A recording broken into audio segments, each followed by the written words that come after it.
عليكم. اليوم ان شاء الله هنعمل وصفة من المطبخ الفلسطيني، وهي كفتة بطاطا او بطاطس بالطحينة. اول حاجة معايا بطاطا شرائح، هحمرها بالشكل ده.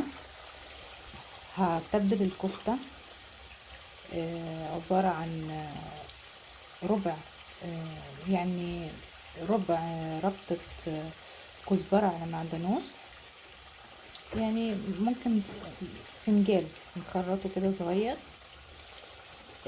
لحمة، نص كيلو لحمة مفرومة. ومعايا هنا في الكبة بصلة وطرف توم وقرن فلفل أخضر. هطحنهم بالكبة وهضيفهم على خلطة الكفتة، فنشوف هنكمل ازاي. دلوقتي انا بعد ما فرمت الخليط بتاع البصل والثوم، طرف ثوم وقرن فلفل الاخضر، حطيته على يعني ربع ربطة كزبرة على معدنوس او بقدونس يعني، ونص كيلو لحمة مفرومة. والبهارات اللي معايا معلقة صغيرة مليانة ملح، نص معلقة سبع بهارات لو متوفرة، ربع معلقة كركم، ربع معلقة شطة، نص معلقة فلفل أسود، ورشة بسيطة من القرفة. هي دي البهارات اللي أنا هتبل فيها الكفتة بتاعتي. هعجنها كويس بالخليط ده كله. أنا لسه بقلي البطاطا، وهنشوف هشكلها ازاي. دلوقتي انا شكلتها كلها بالمنظر ده. هرصها كلها في الصينية بتاعتي، هرص فوقيها طبقات البطاطا المقلية زي ما انتم شايفين كده. على فكرة الأكلة دي بجد بجد يعني من أحلى الأكلات اللي في المطبخ الفلسطيني. أتمنى إن هي تعجبكم. أكلة خفيفة وطعمها كتير حلو، ومش متعبة في تحضيرها فعلا، يعني مش هتندموا على تجربتها.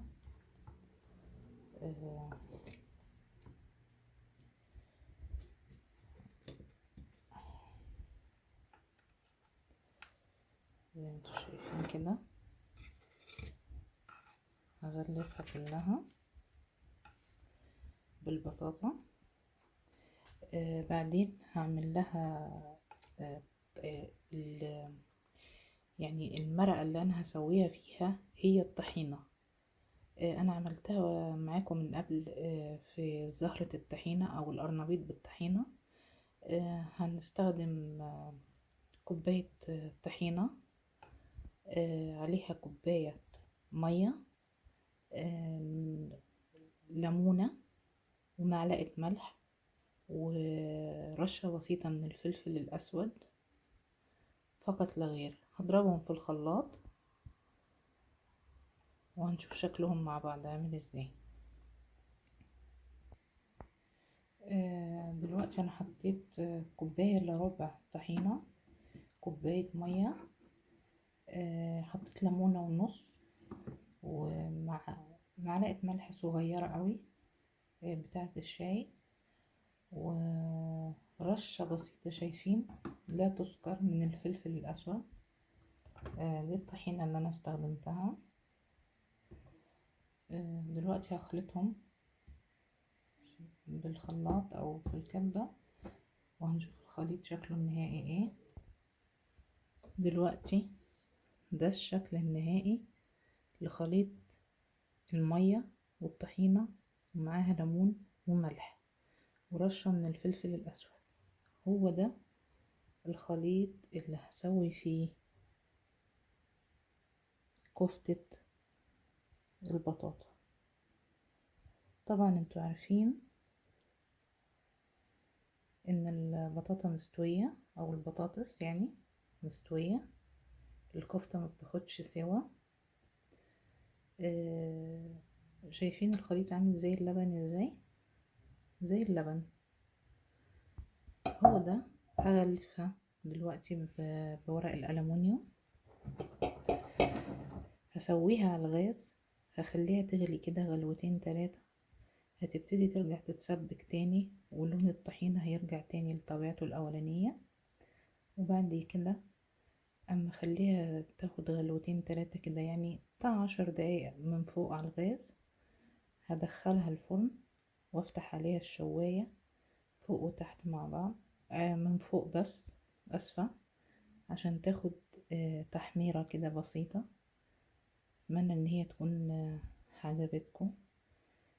يا ريت ما تنسوش اللايك، ويا ريت تنسوش انكم تضغطوا على زر الاشتراك وتفعلوا زر الجرس عشان يوصلكم كل جديد. اتمنى ان هي تكون عجبتكم. كل سنة وانتم طيبين.